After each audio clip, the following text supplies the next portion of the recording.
One of the most important questions of our lives, of our history of human creativity, of philosophy, is how we can find ourselves, how we define our values, and how ultimately we can find meaning in our lives.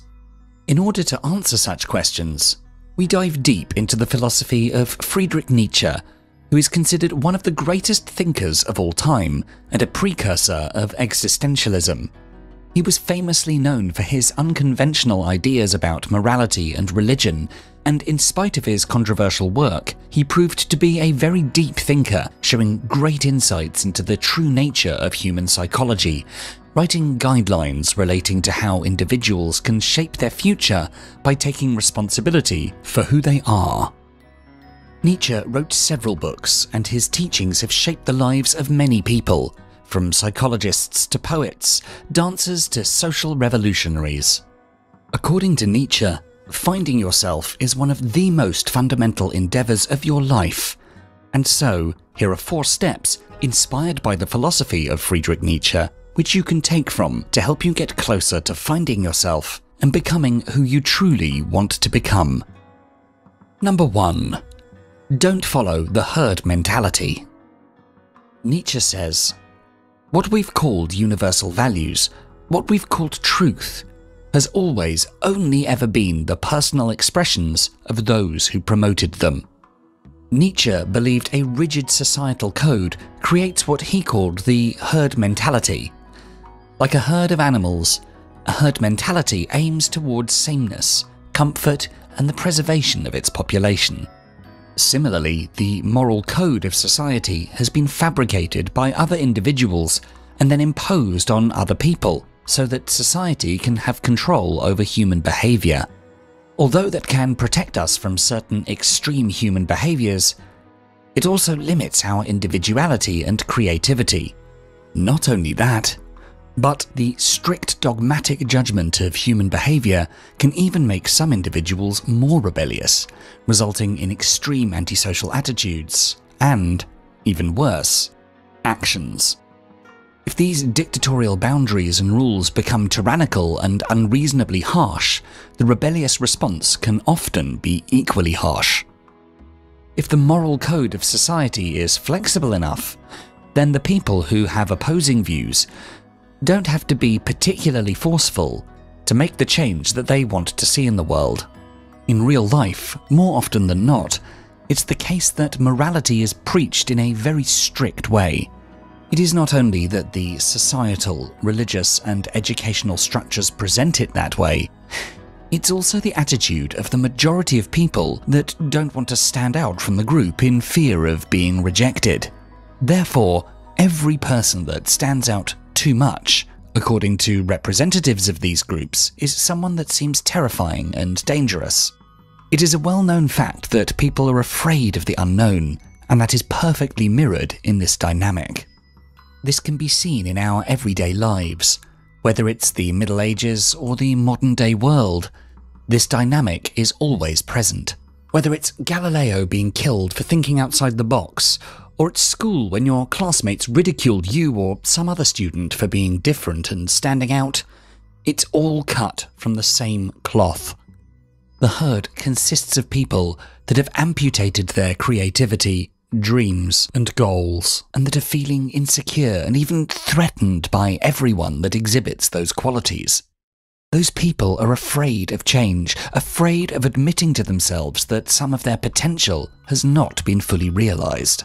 Although that realization is scary, an individualistic and driven person must not let themselves be dragged down by other people's mistakes in life. Instead, you need to go your own way, leave the herd behind, and then shine a light so bright that it can't be ignored. You can start by questioning and silencing those negative voices that you internalized when you were young. Whether it's a parent, a harsh teacher, a narcissistic partner, it doesn't matter. Whoever told you that you can't do things that you'd want to probably told you that because they were afraid of your success, because it would expose everything that's bad about them. So they wanted to limit your individuality and pull you back into the herd. Also, being strong-minded and courageous helps you withstand the frightening feeling of stepping out of your comfort zone, since it's an integral part of becoming who you really are. Number 2. Embrace the difficulty of self-discovery. In the words of Nietzsche, no price is too high to pay for the privilege of owning yourself. Our instinctive and intuitive reaction is to evade all pain and suffering. The technology and the easiness of achieving everything has made us ungrateful, and we've forgotten that suffering is an integral part of life. However, according to Nietzsche, it's only when we're willing to face the challenges of life that we are spiritually growing. In 1873, when he was 29 years old, Nietzsche addressed this fundamental question of how we find ourselves in a beautiful essay titled Schopenhauer as Educator. In this essay, he argued that if someone wishes to be somebody in this life, to maximize their potential, they need to take the difficult path, which often leads to isolation. Being a loner is not easy. But this is one of the prices someone must pay for the privilege of owning themselves. To keep yourself from being overwhelmed by the tribe, you must distance yourself from others. You need to strive to be free, and this might lead to severe difficulties in your life. You should refuse taking an easy path, and you should decide to embark in the quest for gaining your freedom to be yourself, no matter how frightening it might be. To be free means also to be free from all physiological and psychological needs. In other words, to not let them drive you, but for you to drive them instead. For example, whenever you feel an emotional urge to do something, like complaining to somebody in a very passionate way, you must try to become first conscious of this impulse, and then decide if you should act upon it or not. Nietzsche's philosophy on this point is somehow similar to many modern-day motivational gurus and thought leaders, but the similarity is only on the surface. If motivational gurus focus on self-development mostly in order to achieve worldly success and a fulfilled life on a material and relational level, Nietzsche goes deeper. For him, the fight is an inner fight. The struggle is to find himself, and this quest is a much more difficult quest, requiring a very different kind of sacrifice. For example, if a motivational guru teaches you how to become more confident in order to become popular and attract investors for your business, Nietzsche teaches you to first analyze the primary root of your desire to be confident, and usually you'll find it's just a desire to impress other people, such as your loved ones and your friends, or to prove a point about yourself to society in general. A simple analysis might make you give up this desire and focus more on what really matters in your life, on much deeper issues like self-discovery, and this endeavor might make you a loner. Not accepting to compromise yourself can very well put you in conflict with many people. It means changing your lifestyle. It means giving up friendships or other types of relationships, to look deep into your fears, to analyze your deepest emotions, your darkness, and to rise above them. You have to break down the chains of opinion and fear. Nietzsche encourages us to challenge our own demons, but you should not cast them out, as beyond them, there is a deep meaning which you should try to understand. You need to get out there in the world, do things, experience different temptations, but always be present with your entire consciousness, and, in the end, emerge as an individual with a distinct strength of character and a much richer inner nature. If you don't go out and experience life firsthand in a fully aware state, you cannot claim you've lived your life. How far you can go depends on how much you're willing to pay for that. To reach the state of self-ownership and to avoid going through life in a meaningless way without direction, you must learn how to find your inner genius. To get in touch with your inner genius, you must walk a path no one has walked before, as you are unique and no one can walk that path on your behalf. Finding yourself is finding your uniqueness, that unique set of values and things that you truly love and which represent you. Number 3. Say yes to what gives you meaning. To quote Nietzsche, He who has a why can bear almost any how. Nietzsche's philosophy proposes that we say yes to whatever gives us meaning in our own lives, the things we find value in personally. In ages past, the meaning of everything was assured by God.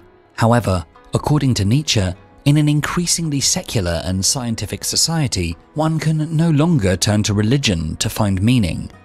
He found this concerning, as the typical person would be driven to nihilism, meaning general apathy and an unwillingness to find meaning in life without help.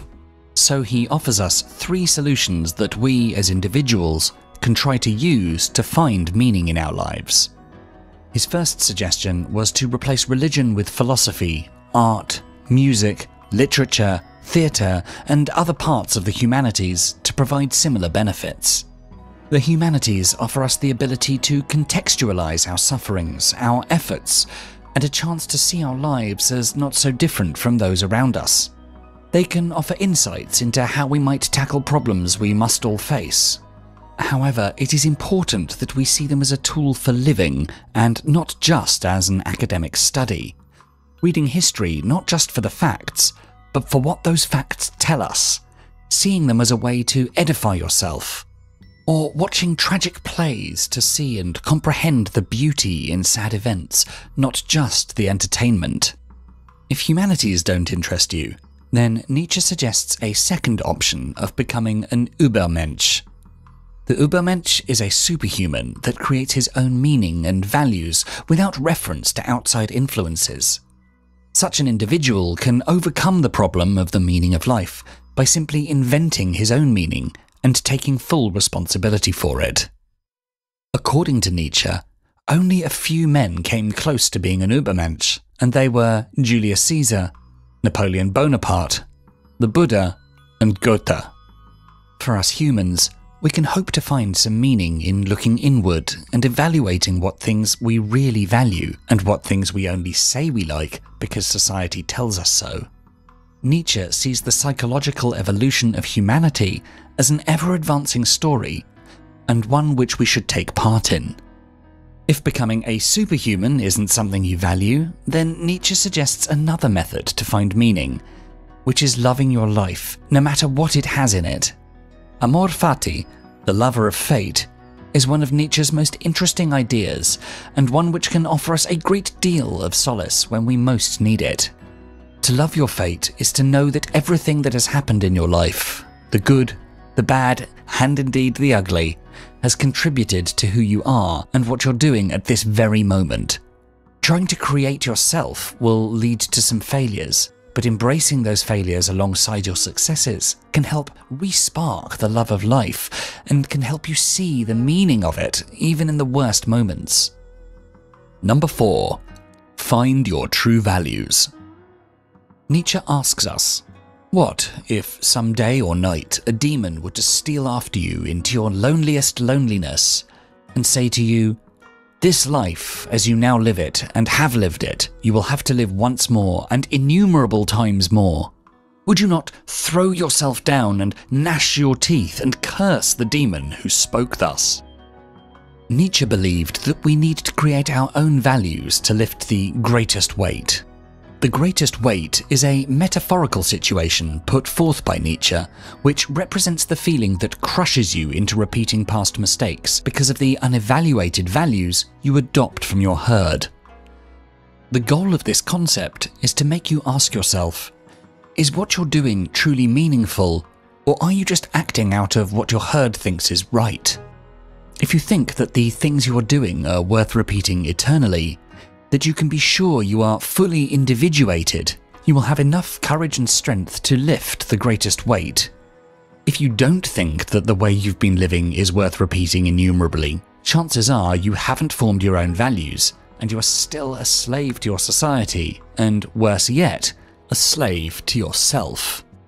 If you find yourself repeating the same mistakes you always have, and are left feeling crushed, chances are you haven't re-evaluated the morals imposed on you by your herd.